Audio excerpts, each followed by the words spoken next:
पेण तालुक्यातील ग्रुप ग्रामपंचायत बोरगाव हद्दीतील खवसावाडी येथे रायगड जिल्हा परिषदेच्या बांधकाम विभागाकडून हर्षा कन्स्ट्रक्शन यांनी 60 लाखांचा ठेका घेऊन रस्ता पूर्ण केल्याचा दावा अधिकाऱ्यांनी केला होता। मात्र प्रत्यक्ष पाहणीअंती या वाडीसाठी कोणताही रस्ता अस्तित्वात नाही हे उघड झाले। वारंवार तक्रारी करूनही संबंधित ठेकेदार आणि अधिकाऱ्यांवर कोणतीही कारवाई करण्यात आली नाही। तसेच उंबरमाळ, केळीची वाडी, तांबडी, खवसावाडी आणि काजूवाडी या वाड्यांसाठी प्रधानमंत्री ग्राम सडक योजनेअंतर्गत 25 जानेवारी 2024 मध्ये 7.22 कोटीचा ठेका सिद्धिविनायक कन्स्ट्रक्शन वाशी, नवी मुंबई यांनी घेतलाय।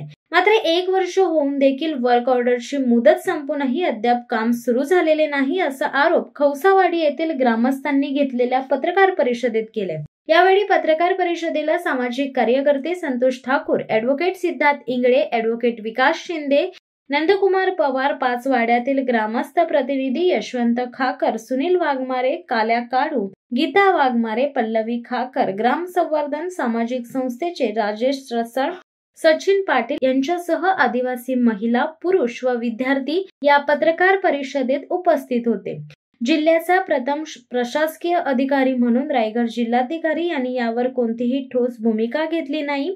आदिवासींच्या मूलभूत हक्कांचे उघडपणे उल्लंघन होत असताना प्रशासन केवळ डोळे झाक करत आहे। ही निष्क्रियता असह्य असून या गंभीर प्रश्नांकडे लोकांचे लक्ष वेधण्यासाठी सदर पत्रकार परिषद आयोजित करण्यात आल्याचे सामाजिक कार्यकर्ते संतोष ठाकूर यांनी सांगितले। एका आदिवासी वाडीवरच आम्ही ही पत्रकार परिषद आयोजित केलेली आहे आणि त्या आदिवासी वाडीचं नाव आहे खवसावाडी। पेण तालुक्यामधील बोरगाव ग्रामपंचायत हद्दीमध्ये 5 आदिवासी वाड्या येतात।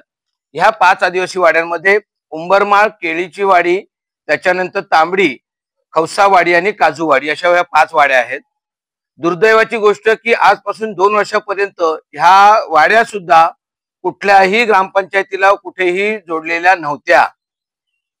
अशा परिस्थितीत जेव्हा मोर्चे आंदोलन केली आणि ते मोर्चे आंदोलन केल्यानंतर ह्या आदिवासी जेव्हा प्रकाश म्हणजे अधिवेशनामध्ये प्रश्नही उचलला गेला की अशी ही जी गोष्ट आहे ही सत्य आहे का, तर त्यानंतर इथल्या स्थानिक प्रतिनिधींनी उत्तर किंवा प्रशासकीय अधिकाऱ्यांनी उत्तरही दिलं, होय ह्या आदिवासी वाड्यांमध्ये कुठेही कोणालाही ग्रामपंचायत किंवा मतदानाचा हक्क नव्हता।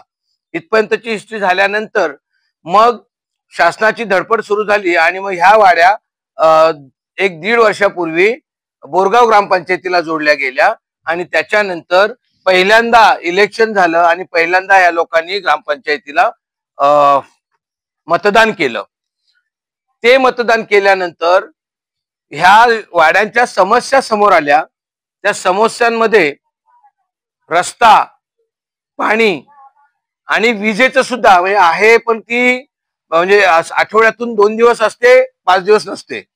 अशा परिस्थितीमध्ये जेव्हा आम्ही प्रशासनासोबत संपर्क केला, संवाद साधण्याचा प्रयत्न केला, त्यावेळेस ह्या म्हणजे वाड्यांच्या विकासासाठी निधीही आला आणि विशेष करून निधी रस्त्यांसाठी आला।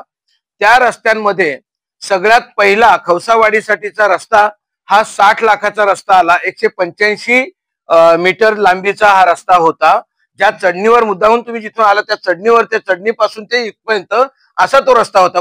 दरम्यान पुन्हा 25 जानेवारी 2024 ला पुन्हा एकदा प्रधानमंत्री ग्राम सडक योजना म्हणा किंवा मुख्यमंत्री ग्राम सडक योजना म्हणा, या दोन्ही नावं फक्त बदललेली आहे पण योजना त्याच आहेत। त्याच्यातून 7,22,00,000 रुपयांचं रस्त्याचं पुन्हा टेंडरिंग झालं। त्याचा ठेका सिद्धिविनायक कन्स्ट्रक्शन यांनी घेतला। मात्र 12 महिन्याची त्या ह्याला मुदत होती, त्या टेंडरला 12 महिन्याची मुदत होती, मात्र 12 महिने उलटून गेले। 25 जानेवारीला 12 महिने पूर्ण झाले, त्याची टेंडर हे पण संपली, कालावधी पण संपलं काम पूर्ण करण्याचा, परंतु तरीही काम सुरू केलेलं नाही। मानवी हक्क आयोगामध्ये आम्ही नोव्हेंबर 22, 2024 ला तक्रार दाखल केली आणि या तक्रारच्या अनुषंगाने माननीय मानवी हक्क आयोगाने रायगड जिल्हाधिकारी यांना नोटीस बजावली आणि 4 आठवड्यामध्ये फॅक्ट फाइंडिंग रिपोर्ट दाखल करण्यास सांगितला।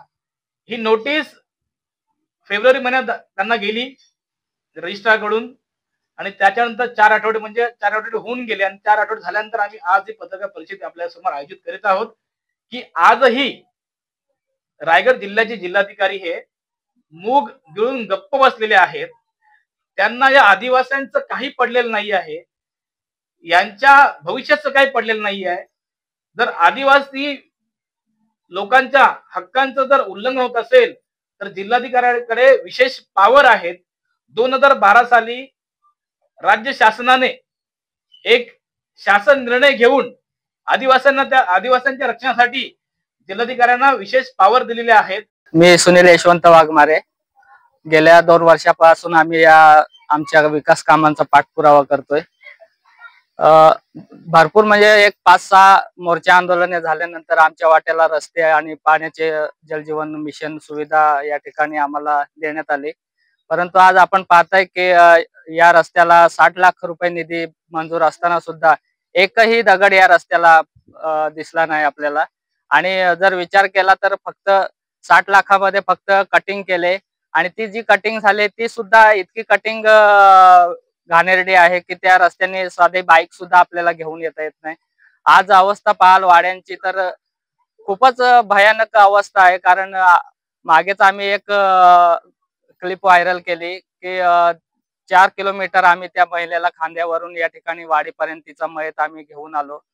इतकं जर करून सुद्धा सरकारला किंवा कोणत्याही यंत्रणेला जाग येत नसेल तर यासारखं दुर्दैव आमचं नसेल असं आम्हाला वाटतंय. या ठिकाणी आज जवळपास आम्ही 75 वर्ष राहतोय. 75 वर्षात भरपूर काही योजना नवीन जुन्या मंजूर झाल्यात, परंतु त्या योजना आमच्या वाट्याला काय येत नाही हा आमचा सरकारला प्रश्न आहे की तुम्ही आता तरी जागे व्हा, आमच्या प्रति थोडी तरी सहानुभूती दाखवा. आम्ही सुद्धा माणसं आहोत, आम्हाला सुद्धा या गोष्टींचा त्रास होतो. रस्ते नसल्यामुळे आमची जी लहान मुलं शिकत आहेत किंवा जे रोजगारासाठी शहरापर्यंत जात आहे या ठिकाणी बाजूलाच पिकअप उभे आहे. या पिकअप मधले आमचे लोक आता स्थलांतर करू लागलेत. कारण या ठिकाणी रस्ता खूपच लांब असल्यामुळे, गावं लांब असल्यामुळे शहरापर्यंत जाण्यासाठी भरपूर वेळ लागतो आणि शहरामध्ये काम सुद्धा मिळत नाही. जर रिटर्न काम जर भेटलं नाही तर ही लोक परत 4 किलोमीटर मोकळ्या हाताने घरी परततात. असं जर असेल तर कुठेतरी आता आमच्या त्या जीवनावर जास्तच परिणाम दिसायला लागलाय. हल्ली काळ बदललाय, परंतु जे आमच्या वाट्याला यायला पाहिजे होते ते आमच्या वाट्याला अजूनपर्यंत आलेलं नाही. त्यामुळे खूपच दुःख आहे. मी उंबरमाल वाडीतील रहिवासी आहे, पण इथे पत्रकार परिषद होती म्हणून आम्ही इकडे आलोय. आमच्या गावाची हे सांगायला परिस्थिती काय आहे ते. आमच्या गावात रस्ता नाही, पाणी नाही, वीज नाही आणि रस्ता नसल्यामुळे आम्हाला आरोग्य हे व्यवस्था टायमावर घेता येत नाही आणि मुलांना शाळेत जायला खूप त्रास होतो. कारण 3-3, 4-4 किलोमीटर मुलांची शाळा आहे, त्याच्यामुळे त्यांना शिक्षण घेता येत नाही. 4थी 5वी पर्यंत फार शिक्षण घेतात आणि मग घरातच राहतात.